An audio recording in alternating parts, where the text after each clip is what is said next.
Hey everyone, welcome to the very first episode of Stumping Google. Yeah. It's a pretty obvious concept here. The object of Stumping Google is to ask two questions, and the one question with the fewest answers wins. By answers, I mean hits. With it being so close to Christmas, obviously the only thing to do here is Christmas questions. How much money did Americans spend on Christmas decorations in 2016? Oh, look. There's lots of answers.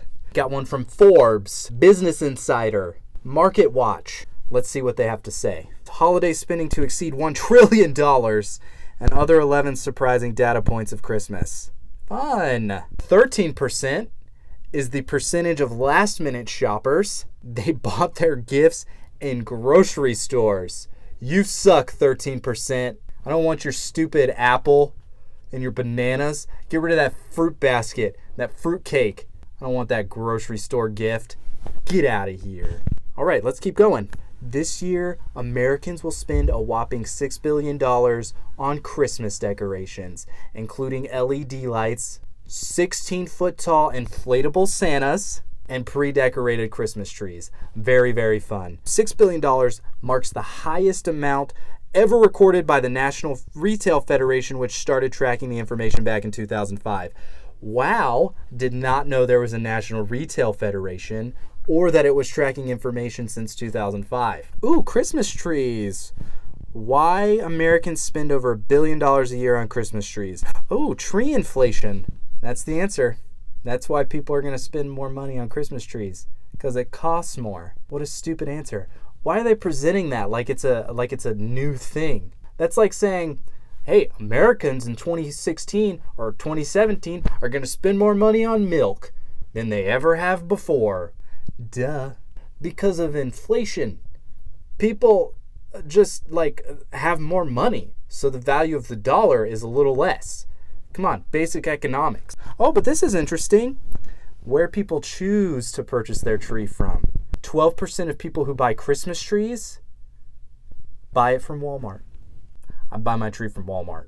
And then there's 32% who choose and cut their tree from a tree farm. There's a lot of family tradition and choosing and cutting your own tree. Yeah, that's sweet. But then you got to take it home. You got to lug it. Usually those farms are like miles away. Takes a while to get back. I'll pass on that tradition. Take a hard pass. I drive a little Hyundai, so ain't no Christmas tree coming back with me. You know what I'm saying? I know there's a lot of people who get all hyped up about the true meaning of Christmas and what it really means.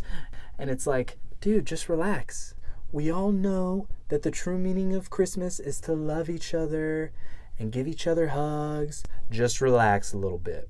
Just relax. We all know the true meaning of Christmas. So it's not like it's lost, but do people actually know where Santa Claus comes from? AKA the fake meaning of Christmas? I don't know. I don't know the answer. Let's Google and find out. Where does the story of Santa come from? There are 80 million hits. We've got history.com, Why Christmas, stnicholascenter.org. Oh, history.com is actually the History Channel. That's a legitimate source, I think. Saint Nick is actually a guy who was born in 280 AD or so, and he lived in Turkey. Back then it was called Patara near Myra. My, how the times have changed. Oh my goodness. He's the subject of many legends. Duh. We know that.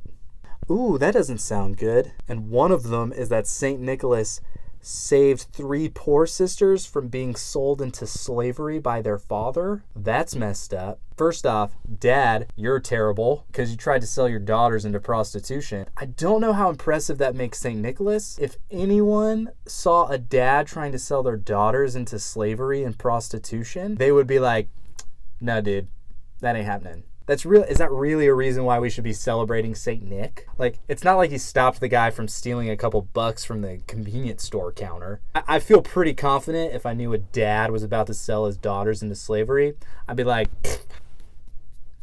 Sorry, St. Nick, you got to do something a little bit more astonishing than that. So in 1820, that was the first time it really started pulling in together, and Santa Claus was in newspapers and stuff to sell Christmas. Way to go, capitalism. Take a real great guy stopping daughters from being slaves, just turn them into a consumer puppet. WhyChristmas.com. All right, the most famous story about St. Nicholas tells how the custom of hanging up stockings to get presents in first started.